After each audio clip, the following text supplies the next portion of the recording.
The Moonweave River, the sleepy river spirit, and the rascal of the inn. Mist curled over the river like a soft blanket.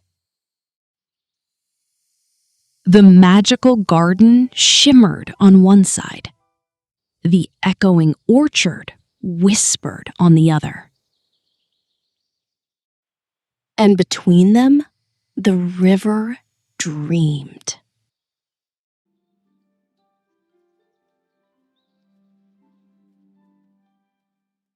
Little Miko, 3 years old, barefoot, wild-haired, and full of mischief, toddled out from the family inn that perched beside the water. Miko carried a wooden ladle like a sword, and a rice ball like treasure. The morning sun had barely yawned awake.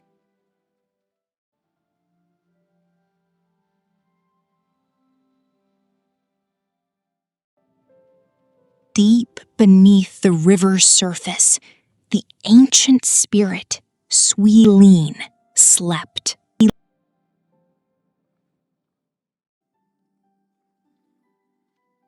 Suilen had been sleeping for, well, no one remembered how long. The river flowed gently because Suilen dreamed gently. The river sparkled because Suilen dreamed in colors. But today, Miko was stomping toward the riverbank with the determination of a tiny thunder god.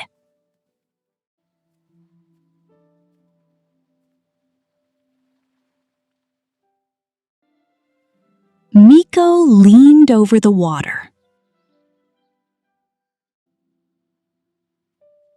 The ladle dipped. The rice ball wobbled.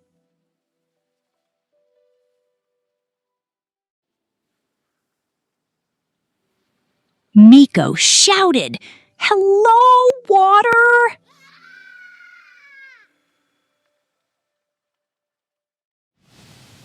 The shout cracked across the river like a pebble hitting glass. Suilen's dream shattered.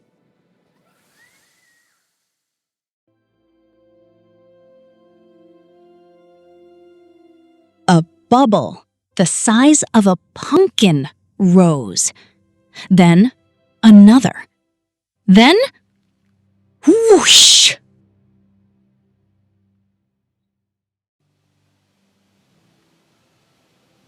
A sleepy, shimmering head burst from the water, hair flowing like drifting weeds. Miko screamed. Suilen screamed.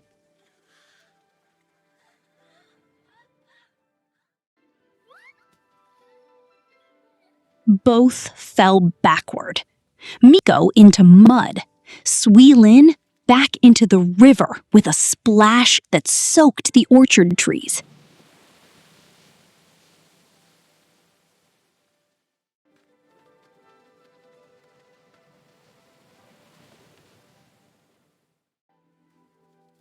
Miko scrambled up, covered in mud, delighted. Again! Suilen blinked slowly, eyes half closed, voice groggy. "Why are you so loud, tiny creature?" Miko marched to the edge. "I'm Miko! I live there!" A chubby finger pointed at the inn.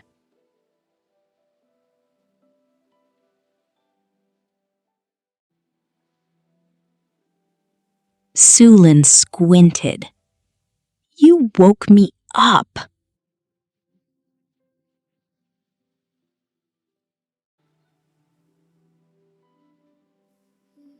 Miko nodded proudly. Yes.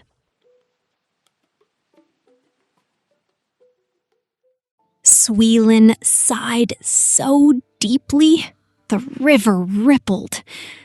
I was having a dream about clouds made of pudding.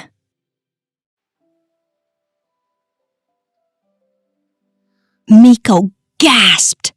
Pudding?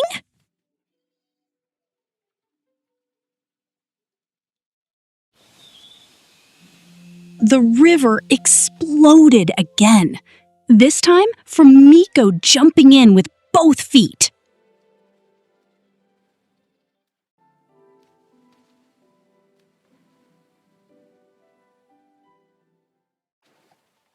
Suilen tried to catch Miko, but being half asleep made the spirit's arms move like drifting seaweed.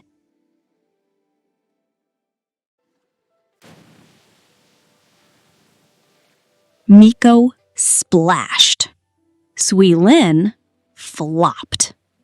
The river glowed brighter with every chaotic movement.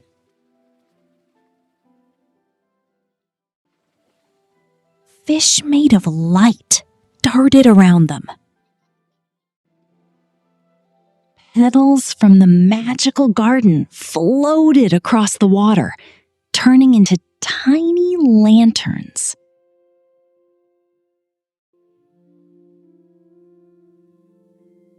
The echoing orchard hummed softly, as if amused.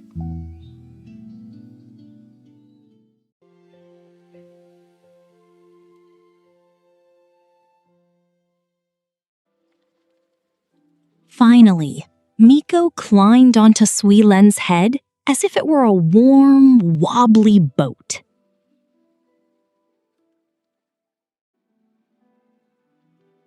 Suilen blinked up. "You're not afraid?" Miko patted the spirit's forehead. "You're soft."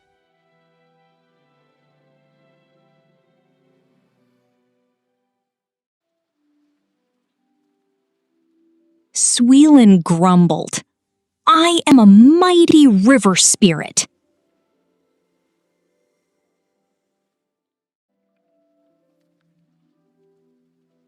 Miko nodded. "Yes, soft."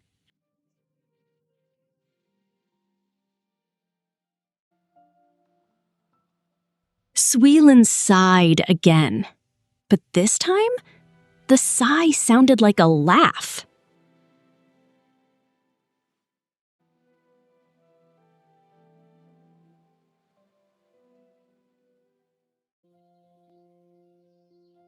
The river calmed.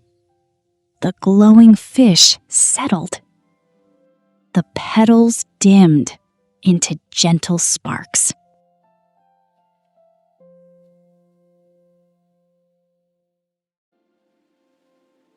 Suilen lifted Miko back to the bank. "You should not jump into rivers alone."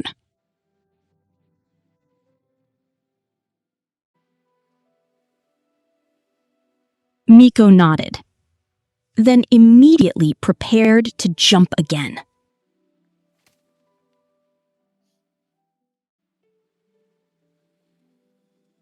Suilen raised a watery eyebrow. "No."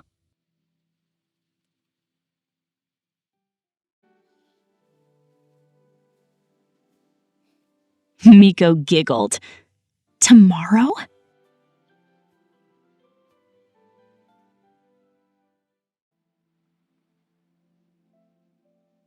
Suilen hesitated, then nodded slowly.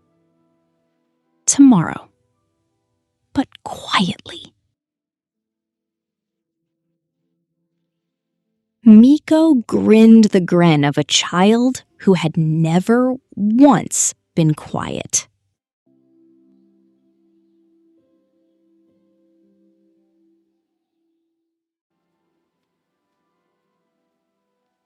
As Miko toddled back toward the inn, Suilen sank beneath the surface, eyes drifting shut again.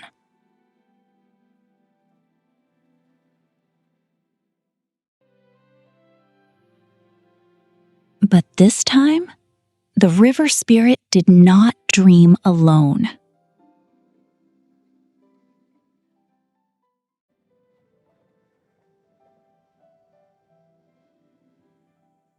Suilen dreamed of muddy footprints, tiny laughter, and a rascal child named Miko, who had woken the river in the most ridiculous, magical way.